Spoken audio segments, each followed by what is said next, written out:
And good luck to you. Now, today's first guest has been putting the willies up audiences across the UK for some months now, touring with a thriller based on the works of Charles Dickens.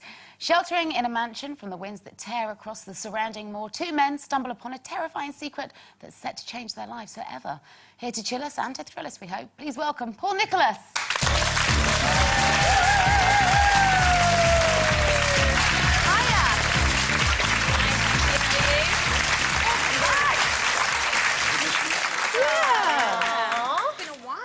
It's obscene how good you look. Oh, what, for a man of 110? No, but you don't look any different, really. He's lost his curls. I've lost my hair, yeah.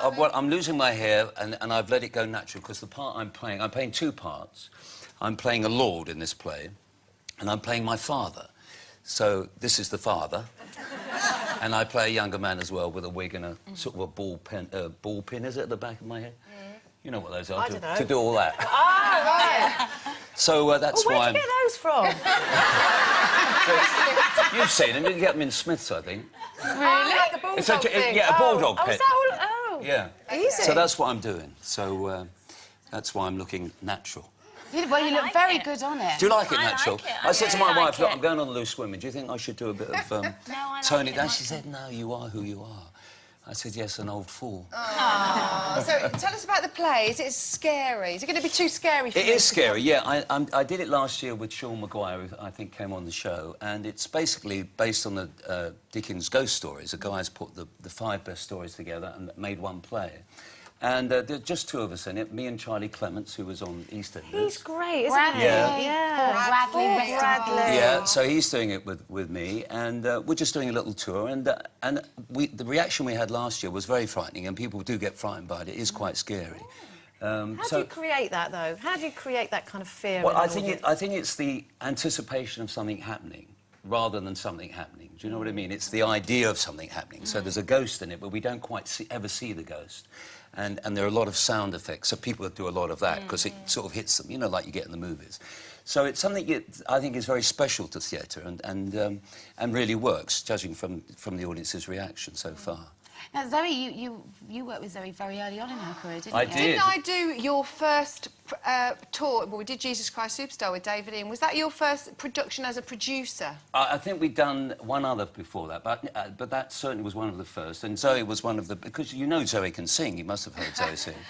Yeah. She's a brilliant singer. It's an amazing. What were you singer. playing in Jesus Christ Superstar, Well, Zoe? I was one of the rock chicks. Do you know what? We had the best time. It was only a 5-week tour, and I would just remember chatting to you and having utmost respect for you because I just thought you never go home, and you're still touring. And I was what 23 then. I'm 40 now. Yeah. So that you've been So I'm touring 110 a again. long time. You've just been doing panto as well, haven't you? Yeah, I've just been stop. playing Captain Hook. Yeah, I think my problem is I don't have any hobbies, you know. Some people have other interests that Do I you don't. play golf yet? You need to. No, I kick don't back play a- golf. I Oh. once played golf and I got told off by the women members for making too much noise. But if it takes 36 holes to get it in the, strokes, you make a bit of noise. So, no, I don't. My life really is about touring and producing... And work, yeah. You obviously still love it. I do love it. I have more fun doing that. You know, I don't... you were talking about friends just now, weren't you? I don't have a lot of friends. It's not... No, because that's by choice. But that's by choice. That's because you're always working. Because I'm always working. So my friends really are my family, my wife and my kids. And, you know, you talk about getting home to see something. Well, I like to see my front door because I'm away so much. It's nice when it hasn't been kicked in, isn't it? Yes. and I like to see my wife, and it's nice to be in your own bed, you know. So those are the things that I like. But I guess at the end of the day, what I really love doing most of all is working. Do you think you'll not have a rest one day? Because I know you've got like 2 weeks off between the panto and the play starting That's again. right. And you're still working, aren't you? You're not even having a Yeah, holiday. well, I've got to promote the play that we're doing. So there's all that when you're not doing it. But it's what you do, and if it's what you love and you're lucky enough to still be doing it, why not do it? Don't you think, girls? Well, absolutely. Yeah. I mean, I admire your work ethic because you've been producing in the West End and touring productions and with movies so successfully for so long that really you don't need to work. So this really is all about passion for you, isn't it? Yeah, and it's also about fun because, you know, I have more fun on stage. I mean, we've just been doing this panto. Lovely audience, a lot of audience participation.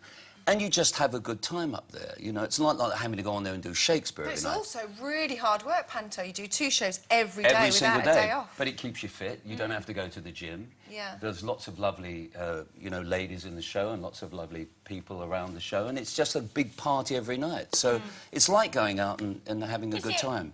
I mean, is your wife quite happy for you to be away all the time? Well, the great thing about Does she know what you look like? Yeah. I don't understand that. Yeah, I see what you mean. Yeah, she does. Yeah, it took me a bit of time. Yeah, no, the great thing about my wife and the terrific thing about her, she has her own life. She's always busy. I mean, I can very, very rarely get hold of her because she's out with friends, she's doing things, she works and all sorts of things. So Your wife's got friends. yeah, she's got loads of friends. Just you then. Billy just no me. mates. Wait, but I do have friends. All my family are my Don't ruin friends. it now. and- You said you didn't. Oh, well... Will you be my friend, then? Thank you. Can you ever see yourself retiring, you know, nice yacht in the south of France, doing nothing all day? No. No? No, I mean, the idea of... I've been on... I don't know if you've ever done those kind of cruises and things. I mean, after about 2 days, you're going crazy, aren't you, on those boats, you know? No, I love it, mate. Do you love all that? She's always Oh, on I'm the a queen She's on. grandma. Oh, I love do them. you do a bit of cruising, do you? Yeah, I love it. I love the sun. I love laying back, swimming with a pina colada. I love So it. you could... But how long can you do that before you start to get About a a bit week. crazy? About Yeah, a about week. a week, that's Yeah. right. Well, about a week is OK, but Yeah. any longer than that and you begin to get a bit stir-crazy, I find. You know? So you're not one for downtime. See, now, Carol, if she was in your position, just would not be here. No way would I be working. Colleen would also be with Carol, Absolutely not working. not. You would. I wouldn't. Well, what would you do all day? You can't No, shop would all day you? long and do those wouldn't in gym shop. and... what She'd would be you on the do? computer. She'd be on the computer. She'd be I'd with be her lying horse. around, you Yeah. know, enjoying the sunshine. The perfect thing, I think, would be like a 2-day week. I'd like to work 2 days and have 5 days Well, off. that's... I mean, what you have to remember with actors, with performers, as we all know, is that you're not always working. gotta take You know, it when it you've got to comes. take it when it's in. The opportunities aren't always there. So as performers, when they come, and if they still keep asking, it's very difficult to say no.